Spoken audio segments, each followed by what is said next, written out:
Yeah,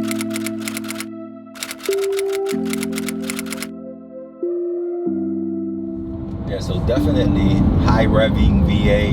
You know, I was shifting right around 8,500, somewhere around there, 8,200. So it just, you don't really feel it, you know?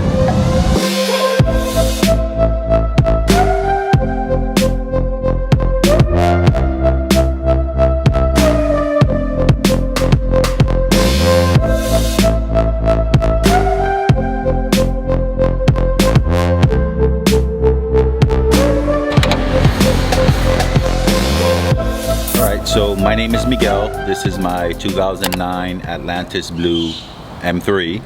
I purchased the car 3 years ago. I was kind of building a BMW collection, started with a couple of E36 M3s. Then I purchased Emola Red E46 M3. After that, I was a little bit undecisive as to what to get next. I really wanted an E30 M3, but at the time prices were skyrocketing. The good ones were going for about 50,000 plus. So I wanted to hang with the guys with the Evos and with the Porsches and whatnot. So I skipped over purchasing the E90 M3 and I bought a F80 M3. Went full bolt-on with that car. I had a lot of fun with it. Then it was time to get the next M3. So once again, I began to debate, should I get an E30 M3 or should I get an E90 M3? And within that debate, I decided I wanted something unique. I wanted something individual. And with that, I went on the forums, and in researching the forums, I remember this car being built by IND. I took a snapshot of it from the internet and posted it on the E90X M3 owners forum. Someone on the forums responded to me indicating that potentially this car may be for sale from the original owner, whose name was Mike, BMW marketing employee. Bought it sight unseen. At the time it had 6,000 miles on it. Day one I was like, yes, this is the car that I wanted. I would consider it as more like an OEM plus car. Originally when it was purchased and sent to IND with very few miles on it, few things that they did was install the carbon fiber roof. To the best of my knowledge, is only one of 5 E90 M3s with the carbon fiber roof. All 5 were done by IND. Has some really nice features to it. Mirrors were carbon fiber mirrors that they were two-tone, so you can see the carbon fiber blend in through the Atlantis Blue. Another unique feature is this little spoiler. It's a carbon fiber spoiler. It has the Atlantis Blue striping on it.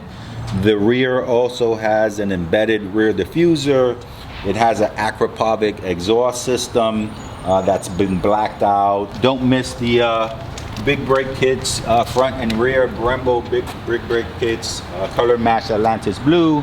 Then in the front we have, if you know BMWs, you'll find there's a little bit different about my front bumper. My front bumper is actually a racing dynamic front bumper.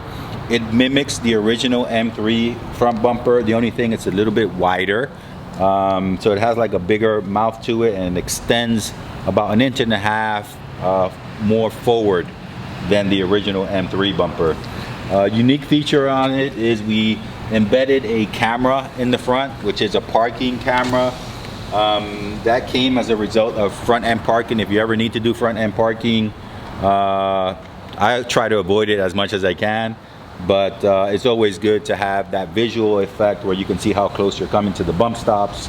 The latest mod that I've done on this car is the Oss Design Headlights. OSS has been around for several years.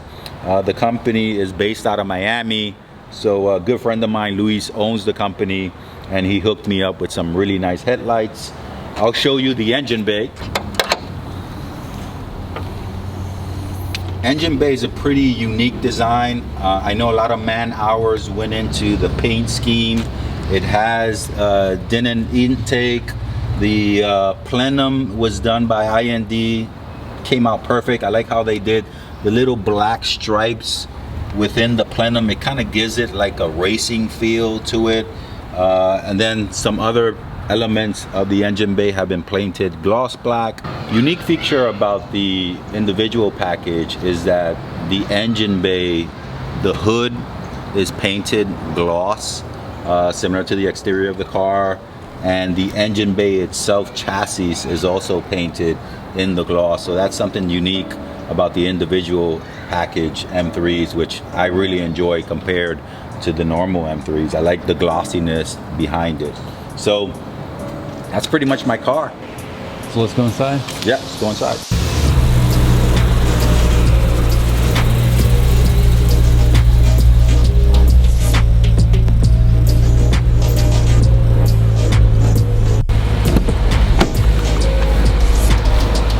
Okay.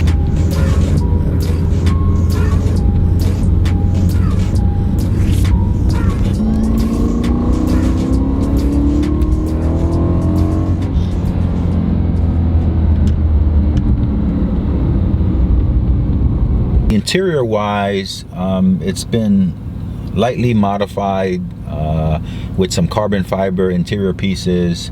It has the M Performance steering wheel. It has a carbon fiber center console. It has the carbon fiber seat backs. One of the things that I get asked a lot is the DCT transmission, and do I enjoy it? When I purchased this car, I wasn't really concerned about the DCT transmission, whether it was going to be manual or DCT. The uniqueness of this car is what caught my attention. After driving it, I prefer the sedan in DCT. I think it brings a certain luxury feeling to it. If it would be a coupe, I probably would definitely go with manual if it were a coupe. But sedan wise, I think I enjoy it. I could go crazy with it as well. It actually has a GTS transmission tune by Alex Alpine. It has his stage 2 engine tune as well, which really woke up the car. It's one of those mods that you perform the mod and immediately after finishing you feel the difference in the car. So really enjoy that aspect of it. So a lot of people ask me if I would sell the car, and my response is anything is for sale. With the way prices have been lately on the BMW market, you know, E46 unique cars, the Paul Walker collection, and the way those cars are selling, I would probably entertain selling the car at some point in time. I do still want to enjoy it. It does only have 9,400 miles on it. People ask, hey, why don't you drive it more? I enjoy the car. I wouldn't enjoy being in traffic in the car, which would be, if this car were my daily, I wouldn't enjoy it. I'd be more concerned about weather conditions, about driving habits of other people around me, about the car getting hit by someone. So I enjoy the car on weekends. I have 4 other M3s that I also spend a lot of time in. The one I enjoy most being in and having conversations in is definitely this one. So one of the questions I get asked a lot about is wheels. I've gone through a few sets of wheels on this car already. I'd originally had some knees wheels, which are JDM wheels that were unique for this car. It took a long time to import those wheels originally when they were ordered. I have some BBS LM wheels that I've, you know, thrown on this car every now and then. Very unique, very classic. And I have these Avantgarde 359 style wheels in 20, which I enjoy. It gives that competition like wheel. Ultimately, I think what I'm going to go with is BBS RS2 wheels or BBS LMR wheels. I think those two wheels suit the car the best. For some reason, I do like BMW and BBS. I like that pairing of them both. So ultimately, the wheels that are going to be on this car are going to be BBS. And of course, I'll get rid of that TPMS light which I got a few guys that hit me up and say, hey, you have OCD, why is your TPMS light on?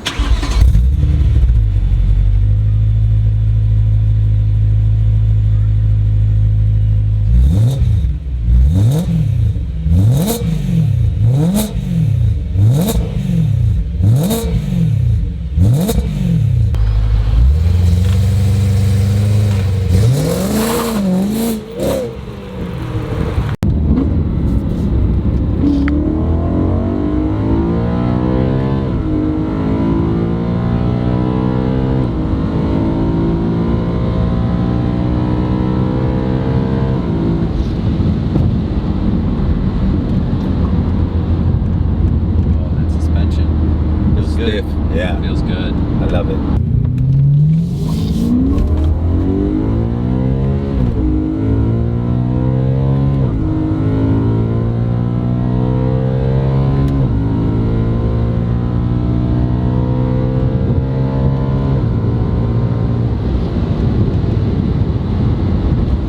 What we're trying to do here in Florida is similar to what's been done in California with the BMW festivals. We've been working with Palm Beach Cars and Coffee over the course of the last almost a year now, where we've been dedicating certain sections of the Cars and Coffee to BMW.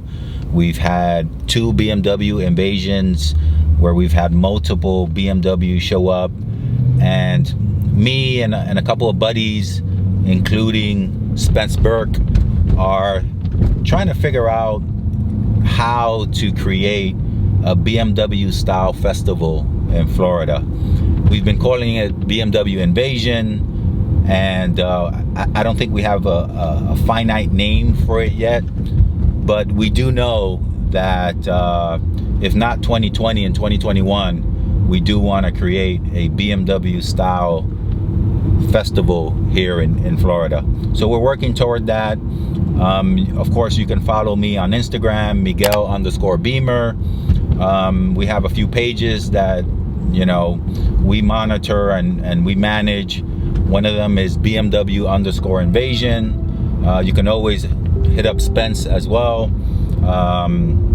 Spence does a lot of the videos for us, marketing, and together I think we're going to be a good team, and we're going to build up something that's going to be really enjoyable for BMW enthusiasts in Florida.